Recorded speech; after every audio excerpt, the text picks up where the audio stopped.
My name is Sam Hurd. I'm a wedding photographer slash portrait photographer based out of Washington, D.C. slash Baltimore.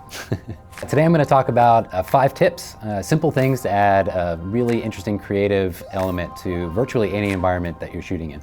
So the first tip, something we all have in our pockets, in our purses, bags, whatever, a simple cell phone.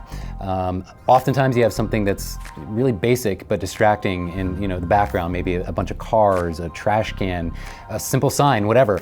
If you hold a simple cell phone right up to your lens, generally it works well if you've got a prime lens with a really shallow depth of field. Shooting at 1.4, 1.8, hold this sucker right up to the front and you've got a reflection on demand, and you can actually just get rid of whatever is otherwise impossible to do. Yeah, I think that's something easily done by everybody. Just make sure you also use a focal length that is generally 50 millimeter or longer. That's a good starting point. Okay, the second thing you can try is very similar to using a cell phone, but actually even easier, is a prism. Now this does require, of course, going out and buying one.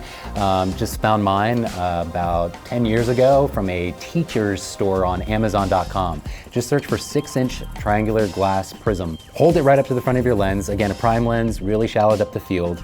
The unique part about a prism is that you can actually then get 2 reflections at the exact same time. It's a triangular prism. You have one side you're shooting through, another side getting a reflection from the left, another side getting a reflection from the right. And then if you also then pivot the prism and shoot at an angle, you start to get weird flares and distortions and interesting interactions with your environment. With the prism, you just have to be a little bit careful because there's definitely a tipping point where you've gone probably too far into the effect and it kind of overwhelms the photo in a negative way. So just use everything with balance and taste and it should work out pretty well. The third thing, also very similar in terms of exactly how you're going to position it in front of your camera, but using another tool. I call this lens chimping. Just buy, and write this down, an unmounted double convex lens. Again, you can find this from like a teacher shop on Amazon.com or something like that. It is essentially a magnifying glass with the handle removed, and it doesn't create clean, perfect reflections at all. In fact, this thing works really well at night. If you've got really small, bright light sources, like string lights or street lights or car lights, something really small and bright, an unmounted double convex lens held in front of your camera will create really interesting, almost like explosions of bokeh, and it really stretches and distorts it in a really unique way. So I tend to use that for nighttime shots, just to add some creative element, and I use the prism more in the daytime.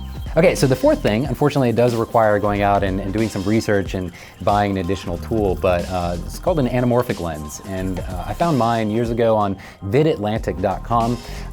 They have a huge kind of used inventory of old projector like reverse anamorphic lenses, and what this does is essentially create sort of like a funhouse mirror effect in front of your normal camera lens. So you literally have like an 85 millimeter prime, and then you hold this anamorphic lens in front of it, and it distorts everything in this really fascinating way that looks crazy. But if you take your work, photograph through this lens, put it into Lightroom or Photoshop, and then you undistort the perspective, you end up getting a really cinematic perspective. You get a beautiful wide shot while retaining a really shallow depth of field. So you actually get the perspective, say you're using an 85 at f1.4, you end up getting the perspective of like a 40 millimeter at something crazy that doesn't exist, all in one shot.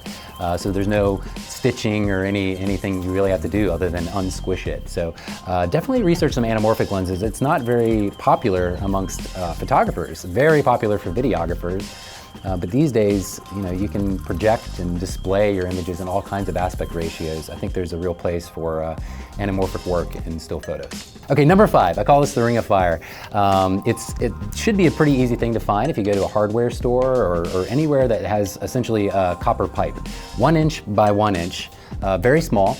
Anything that's metallic will work. I use an aluminum pipe, and all you need are the conditions of a sunset or a situation where you have a really small harsh light. You can literally have somebody hold up an iPhone. What you want is this light source to be backlit, coming right down the barrel of the pipe. So if you just hold this in front of your lens, you'll then see that you actually have flare. You can create and control and move the flare anywhere you want in the scene.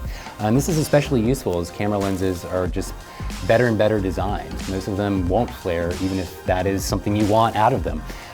So you can kind of bring some of that back and literally enable flare on any lens. Again, as long as the conditions are right. You need that small, harsh light source.